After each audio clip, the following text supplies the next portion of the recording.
Good afternoon. This is Akashvani and I am Abhishek Mukhopadhyay with the Midday News.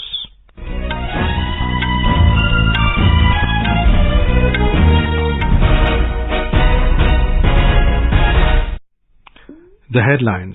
President Droupadi Murmu hails Gondwana University, Gadchiroli for imparting education to large number of tribal students and underprivileged groups. UGC makes PhD optional for recruitment to the post of assistant professor in institutions of higher education. NET, SET or SLET made minimum criteria. Prime Minister Narendra Modi to embark on a 2-day visit to Chhattisgarh, Uttar Pradesh, Telangana and Rajasthan on the 7th of this month. Power Minister R K Singh says India is one of the lowest carbon emitters in the world and emerged as a global leader in energy transition. Heavy rain continues to lash Kerala, and BCCI announces names for upcoming ACC Men's Emerging Teams Asia Cup 2023.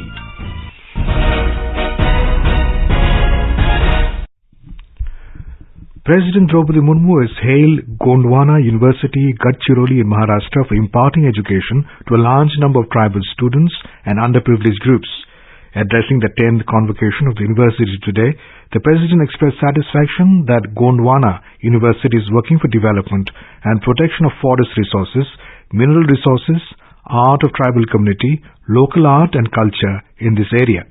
किसी भी समाज के विकास के लिए विशेषकर जनजातीय समाज और वंचित वर्ग की स्थिति को बदलने के लिए शिक्षा की बहुत महत्वपूर्ण भूमिका होती है। इस विश्वविद्यालय द्वारा इस क्षेत्र के लोगों की आकांक्षाओं को पूरा करने में उन्हें सक्षम बनाने के लिए उनकी शिक्षा संबंधी आवश्यकताओं को पूरा करने का प्रयास किया जा रहा है।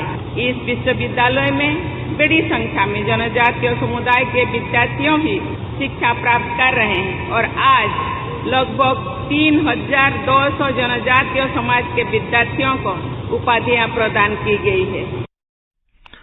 President Murmu has underlined the commendable performance of girl students of Gondwana University and called it as an important step in the direction of women empowerment. She expressed hope that other girl students will get inspiration from the large number of girls graduating and winning gold medals at the convocation. About 45% of the graduates and more than 61% of the gold medalists were girl students in today's convocation. On this occasion, Maharashtra Governor Ramesh Bass, Union Minister Nitin Gadkari, Deputy Chief Minister Devendra Fadnavis, University Vice Chancellor Dr. Prashant Bokhare were present.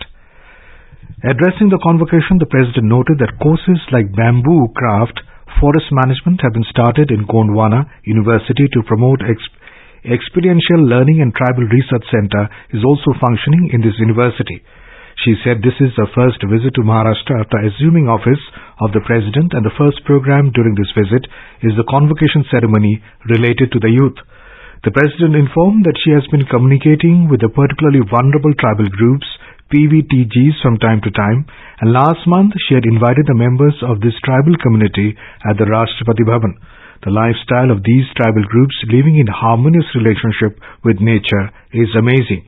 The President appealed to all countrymen to learn from them. University Grants Commission UGC has set NET, SET or SLET as the minimum criteria for the direct recruitment to the post of assistant professor for all higher education institutions. In a notification, the UGC also stated that PhD qualification for appointment of the same post would be optional from this month onwards. Earlier in 2021, the Commission announced that PhD was not mandatory for direct recruitment of assistant professors till July this year. Prime Minister Narendra Modi will embark on a 2-day visit to 4 states on the 7th of this month. During his visit, the Prime Minister will dedicate and lay foundation stone of projects worth around 50,000 crore rupees. On the first day of the visit, he will lay the foundation stone for various development projects in Chhattisgarh's Raipur, including national highway projects worth around 6,400 crore rupees. On the same day, he will flag off 2 Vande Bharat trains from Gorakhpur in Uttar Pradesh. In Varanasi, he will attend a public program and inaugurate multiple development projects. Next day, the Prime Minister will lay the foundation stone for several infrastructure development projects worth around 6,100 crore rupees in Warangal, Telangana, including national highway projects. Later, he will lay the foundation stone for development projects worth over 24,300 crore rupees in Bikaner, Rajasthan.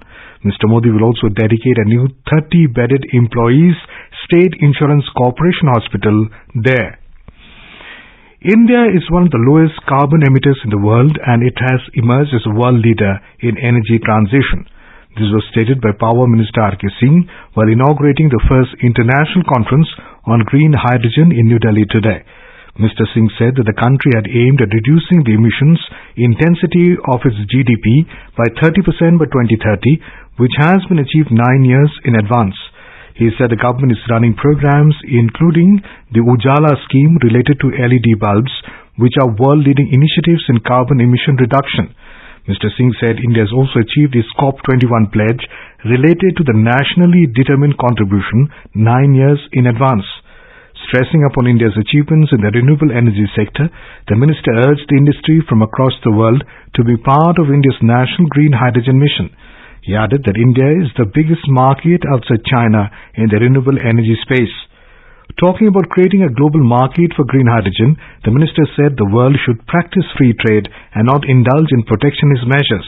He added that barriers are not good if one wants to achieve global net zero in time. This is Akashvani giving you the news. For quick news updates around the clock, follow us on our Twitter handle at AIR News Alerts. Union Minister of State for Science and Technology Dr. Jitendra Singh today thanked the G20 countries for their constructive and fruitful deliberations to address the various challenges confronting the world.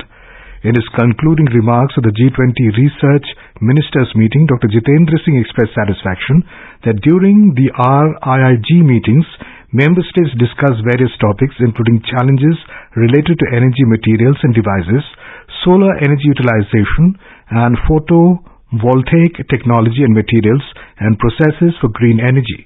Friends, as the world grapples with the challenge of climate change and depleting natural resources, it becomes imperative for all of us to harness renewable energy sources efficiently and effectively. Our scientists have been working tirelessly to discover and create materials that can revolutionize the energy sector, make it cleaner, make it more affordable, and make it also accessible for all. Mr. Singh was further happy to note positive deliberations on policy issues like role of research, development and innovation in creating new resource-efficient, sustainable and more circular bio-based technologies, understanding the blue economy, marine ecosystems and pollution, coastal and marine living resources and biodiversity, and deep sea ocean technology. The minister thanked the members for their active participation in supporting India's RIIG agenda with valuable inputs and comments on our priority areas. He underscored that India is fully committed to contribute in attaining the UN Sustainable Development Goals 2023 by way of research and innovation through international collaboration and partnerships. Heavy rain continued to lash Kerala. The state has suffered widespread damages due to incessant rain across the state. More from a correspondent. Large-scale damage of agriculture and residential properties are being reported. Idukki, Kottayam, Kannur, Pathanamthitta, Ernakulam, Kozhikode, Kasaragod and Alappuzha districts are worst hit. Sea erosion is being reported from coastal districts. Many low-lying regions are flooded and shutters of dams in the region are raised. Control rooms and relief camps are opened in affected districts. Met Department forecast heavy rain to continue for coming 2 days. Orange alert is issued in 12 districts today. Mayusha for Akashvani News from Thiruvananthapuram. India Meteorological Department IMD has issued a red alert for the coastal districts of Dakshin Kannada, Uttar Kannada and Udupi, an orange alert in Belagavi, Dharwad and Chitradurg, and yellow alert in Chikmagaluru, Hassan, Kodagu and Shivamogga districts. The Karnataka Met Department Director Geeta Agnihotri has informed Akashvani that monsoon rains have revived in the state and the coastal belt is receiving copious rainfall since the last 2 days. She added that the southwest monsoon is very active in coastal and Malnad region and said that there are favorable conditions for the state to receive good monsoon rains in the next 10 days. She further informed that Karwar region received 18 cm of rain today in the coastal area. Uttar Kannada District Administration has declared a holiday for schools and colleges. The fishermen have been advised not to venture into the sea. The incessant rain has also disrupted normal life and movement of traffic in the district. In Dakshin Kannada, 2 schools and colleges remain closed today. The Disaster Management Authority has set up a team to prevent calamities during rain. It has asked people to contact helpline number 1077 to seek help. In the Kashmir Valley, the annual 62-day-long Sri Amarnath Yatra is gaining momentum with each passing day. More and more pilgrims are entering the Jammu and Kashmir to undertake the Yatra and pay obeisance at the holy cave shrine of Lord Shiva. A batch of 4,063 Yatris left the Noonwan base camp early this morning towards Chandanwari via Pahalgam, whereas 1,460 Yatris left from Domail via Baltal route to pay obeisance of Sri Amarnath Ji. More from a correspondent. The sacred Yatra of Shri Amarnath Ji in South Kashmir Himalayas is going on smoothly amid tight security cover. According to reports, more than 50,000 Yatris have performed the darshan till 9 this morning, while on the first day of auspicious month of Shravan yesterday, more than 13,000 devotees paid their obeisance. As per reports, the rush of pilgrims is on increase and both the Yatra routes are agog with festivities. Meanwhile, more than 3.5 lakh pilgrims have registered online from various bank branches so far all over the country. Earlier, Director General of Police J&K Dilbag Singh yesterday visited Pantha Chowk Transit Camp and took stock of the security arrangements made for the Yatris. He directed the officers to make sure that the cut-off timings are adhered to and directed them to plug all the loopholes. Sunil Kohl, Akashvani News, Srinagar. External Affairs Minister S. Jaishankar will embark upon a 4-day official visit to Tanzania from today to hold high-level talks and co-chair the 10th Joint Commission meeting with his counterpart. During his visit, Mr. Jaishankar will first go to Zanzibar from July 5th to 6th, where he will visit a water supply project funded by the Government of India, Line of Credit, call on the top leadership, and also attend a reception on board the Indian naval ship Trishul. The minister will also meet with the members of the Parliamentary Friendship Group for India and inaugurate an India-Tanzania business meeting. Later, he will address the Indian diaspora and inaugurate the bust of Swami Vivekananda in Dar es Salaam, the release added. India and Tanzania share close and friendly relations. In strengthening the education ties between the two countries, the Indian Institute of Technology IIT will open its first ever overseas campus in Tanzania's Zanzibar in October 2023 with a batch of 50 undergraduate and 20 master's students. The UN Security Council will hold a first ever meeting on the threats of artificial intelligence on July the 18th. The meeting organized by the United Kingdom will see global leaders discussing the potential threats of artificial intelligence to international peace and security. The BCCI Junior Cricket Committee yesterday announced names for the upcoming ACC Men's Emerging Teams Asia Cup 2023. The 2022 Under-19 World Cup winning captain Yash Dhal will lead the side, while Abhishek Sharma has been named as the deputy skipper. Sai Sudarshan and Pradosh Ranjan Paul was also included in the team. Among the bowlers, Manav Suthar and Yuvraj Singh Dodia, who had impressed with the Ranji Trophy last season, were part of the 15-member team. In football, India beat Kuwait 5-4 in penalty shootout to lift the SAF Championships trophy for the 9th time. India defeated Kuwait in penalty shootout in the final after 1-1 stalemate at the end of regulation time at the Sri Kantirava Stadium in Bangalore last night. Prime Minister Narendra Modi has congratulated the Indian team for winning the SAF Championship. The key domestic share indices today slipped marginally in the afternoon trade after hitting all-time closing highs in the last 4 sessions in a row. Both stocks were down amid negative cues from the global share markets. And now, before we end the bulletin, the headlines once again.